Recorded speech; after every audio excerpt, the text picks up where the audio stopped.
నెల్లూరు జిల్లాలో ధాన్యం కొనుగోలు వ్యవస్థపై మరోసారి అనుమానాలు వ్యక్తమవుతున్నాయి. బుచ్చిరెడ్డిపాలెం మండలం ఇస్కపాలెంకు చెందిన ఖాదర్ బాషా అనే రైతు ధాన్యం అమ్మకంలో మోసపోయినట్లు ఆరోపించారు.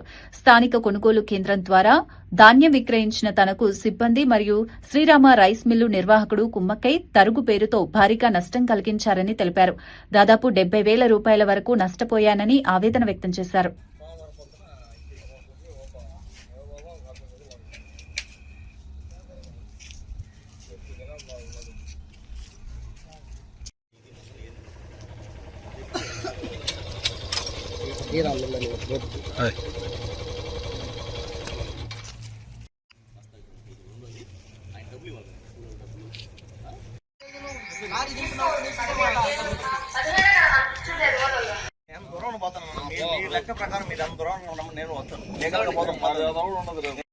हमारा आया तो बिल हमारा है ना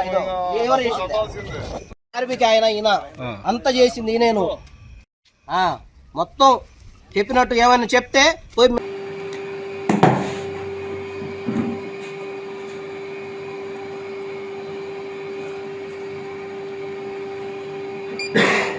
17 తీసుకోవచ్చు 17 ఏమంటా 17 కదా మనకి ఇచ్చింది అది కూడా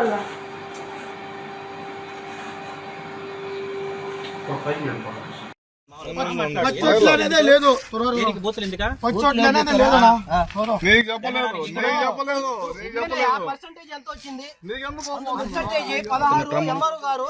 ఎంఆర్ఓ గారు పర్సంటేజ్ ఆఫీస్ నుంచి విఆర్ఓ పంపించి పర్సంటేజ్ వేపిస్తే మ్యాచర్ వేపిస్తే 16% వచ్చింది. తర్వాత ఏమన్నారు, నేను మాట్లాడతాను భాష, మీరు పోయి మిల్లాయనతో మాట్లాడి మీ పట్టి మీరు తీసుకోండి అన్నారు. ఎంత తోలేరు మీరు మొత్తం? నేను 29 టన్నుల 440 కేజీలు తోలినాను. దానికి నాకు రావాల్సింది 720 బస్తాలు రావాలా. 651 బస్తాకి టక్షీట్ కొట్టారు. 70 బస్తాలు తగ్గించేశారు. 10 రోజులు తిరుగుతూనే ఉన్నా. ఎంఆర్ఓ గారికి అర్జీ పెట్టినాను. పర్సంటేజ్ వచ్చింది 16% వచ్చింది. నాకు 720 బస్తాలు అయితే నాకు 651కి టక్షీట్ కొట్టారు. 16% వచ్చింది. ఎంఆర్ఓ గారు చూపిస్తే 16% వచ్చింది. ఆ రోజు రైస్ మిల్ కాడ బండి వచ్చినప్పుడు ఆయన ఆర్బీకేలో మ్యాచర్ వేపిస్తే 17% వచ్చింది. అయినా గానీ నేను ఎంఆర్ఓ ఆఫీస్ కాడ అర్జీ ఇచ్చినా గానీ మళ్ళీ ఇదే మాట. వీళ్ళు ఎంతసేపటికి మీరు ఇప్పుడు మిల్లు యాజమాన్యం ఎవరిని కలిసారు? మిల్లు అతను జనార్దన్ రెడ్డిని ఆయన కలిసినాను. మాట్లాడాం. మేమే ఎంఆర్ఓ గారు పోయి మాట్లాడండి అంటే వచ్చి మాట్లాడుతున్నాం. ఏం చెప్పారు ఎంఆర్ఓ గారు పోయి మాట్లాడి మీకు రావాల్సింది మీరు పట్టి వేయించుకొని తీసుకొని పోండి అని చెప్పారు. ఏం చెప్పాడు? ఎంత శాతం? 16% వచ్చింది. మీకు 16% వచ్చిందేమో. ఆయన రేబాల ఆర్బీకేలో వేయించాడు. 16% వచ్చింది మనకి. అయినా గానీ వీళ్ళు బస్తాకి 3 కేజీలు 2 కేజీలు అని చెప్పి ఇదే మాట 10 రోజులు అయింది బండి తోలి. నాకు 2 అకౌంట్లో డబ్బులు పడినాయి. 4 లక్షలే పడినాయి. కొర డబ్బులు కూడా పడలేదు. 10 రోజులు అయింది ఈ రోజుకి. చూడండి 25. నమస్కారం. ఓల్నాటిచెరు గ్రామం మాది. ఇస్కపాలెం పంచాయతీ. నేను రైతుని. ఓల్నాటిచెరు గ్రామం నుంచి ఇస్కపాలెం ఆర్బీకే ద్వారా శ్రీరామ మిల్లుకి 29 టన్నుల 940 కేజీలు తోలినాను. తోలిన తర్వాత వాళ్ళైతే మ్యాచర్ వేపించుకున్నారు. తర్వాత పర్సంటేజ్ కరెక్ట్గా ఉంది, బండి పంపిస్తున్నానని చెప్పి బండి పంపించాడు. బండి ఎత్తిచ్చిన తర్వాత మళ్ళీ మ్యాచర్ వేసినాను. ఆ పర్సంటేజ్ 17.4 వచ్చింది అని చెప్పాడు. తర్వాత మళ్ళీ ఆర్బీకే ఆయన మా ఇంటికాడికి వచ్చి నన్ను తీసుకొని వచ్చి, ఆర్బీకే ఆయన సీను, ఇస్కపాలెం ఆర్బీకే ఆయన సీను నా ఇంటికాడికి వచ్చి నన్ను బండి ఎక్కించుకొని వచ్చి మళ్ళీ లారీలో నుంచి ఒడ్లు తీసుకుని పోయి ఆర్బీకేలో వేయించాడు. ఆర్బీకేలో వేస్తే 17% వచ్చింది. నా స్లిప్ కూడా ఇచ్చాడు. తర్వాత నాకు 720 బస్తాలు రావాల్సి ఉంటే 651 బస్తాకి టక్షీట్ కొట్టాడు.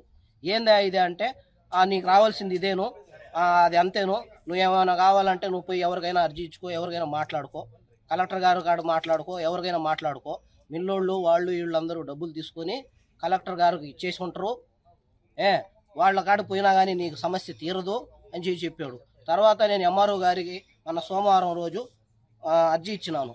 ఇచ్చిన తర్వాత ఆయన ఎంఆర్ఓ గారు మాట్లాడి విఆర్ఓను పంపించి పర్సంటేజీ మళ్ళీ మ్యాచర్ వేయించి అండి ఎంత వస్తుందో చూద్దాం అని చెప్పాడు. 16 వచ్చింది. రేబాల సొసైటీ ఆర్బీకేలో ఎంఆర్ఓ గారు వేపిస్తే 16% వచ్చింది. దాని ప్రకారం నాకు పట్టి కట్టి ఇవ్వమని చెప్తే ఇప్పుడు ఎంఆర్ఓ గారు మాట్లాడారు అని చెప్పి నాకు ఫోన్ చేసి సీను రమ్మని చెప్పి మిల్లుగాడికి వచ్చాడు. వచ్చిన తర్వాత బస్తాకి 3 కేజీలు తరుగు తీసుకున్నామని చెప్పి ఎవరు చెప్పారు? సీను మిల్లు ఆయన జనార్దన్ రెడ్డి వీళ్ళు 3 కేజీలు బస్తాకి 3 కేజీలు తీస్తున్నామని చెప్పి మళ్ళీ లేనిపోని అన్ని లెక్కలు చూపించి నాకు 70 బస్తాలు రావాల్సి ఉంటే అది కట్ చేస్తున్నారు. మీరే కలెక్టర్ గారు, ఎంఆర్ఓ గారు, ఎమ్మెల్యే గారు మాకు స్పందించి మా రైతులకి న్యాయం చేయవలసిందిగా మేము మిమ్మల్ని కోరుతున్నాం. మాది ఇసుకపాలెం. ఏంది సమస్య అని చెప్పండి. అతను వడ్లు తీసుకొచ్చాడు. ఎంత మొత్తం వచ్చేసి అతను తీసుకొచ్చింది 29 టన్నులు తీసుకొచ్చాడు. ఈ 29 టన్నుల్లో మాకు మ్యాచ్ అక్కడ వేసినప్పుడు ఫస్ట్ లోడ్ ఎత్తక ముందు 16 వచ్చింది. లోడ్ ఇక్కడ దించేటప్పుడు 19 వచ్చింది. ఇక్కడ ఈ 19కి అతన్ని అడిగాం. ఏమన్నా కరెక్ట్ లేదు 17 రూపాయలు ఇదిగో సరే, అతను ఇది కాదు ఆయన కదా. చెప్పేది అది కాదు. మార్చేసారు వీళ్ళు. ఎవరు ఎక్కడ మార్చేశారు? చెప్పండి. ఇదిగోండి నాకు మేము ఇక్కడ మాకు ఆ మ్యాచ్ ప్రకారం అతనికి మాట్లాడుకునేసి రైతుతో తరుగు తగ్గించేసి 2 కేజీలు బిల్లు కొట్టి పంపించేసాం. బిల్లు కొట్టి పంపించిన తర్వాత అతను మాకు రావాల్సింది ఎంత అమౌంట్ బిల్ అది? 6,22,000. రెండోది అతను చేసిన పొరపాటు ఏంటంటే పచ్చొడ్లు వేరే రైతు దగ్గర కొని ఎండుడ్లో కలిపేసి ఇక్కడ పంపించాడు. తర్వాత మాకు ఆ రైతు ఎవరిలో రమ్మని చెప్తే చెప్పడం లేదు. అవును, మీరు ఇక్కడ డెలివరీ అయ్యేటప్పుడు చూసుకోలేదా?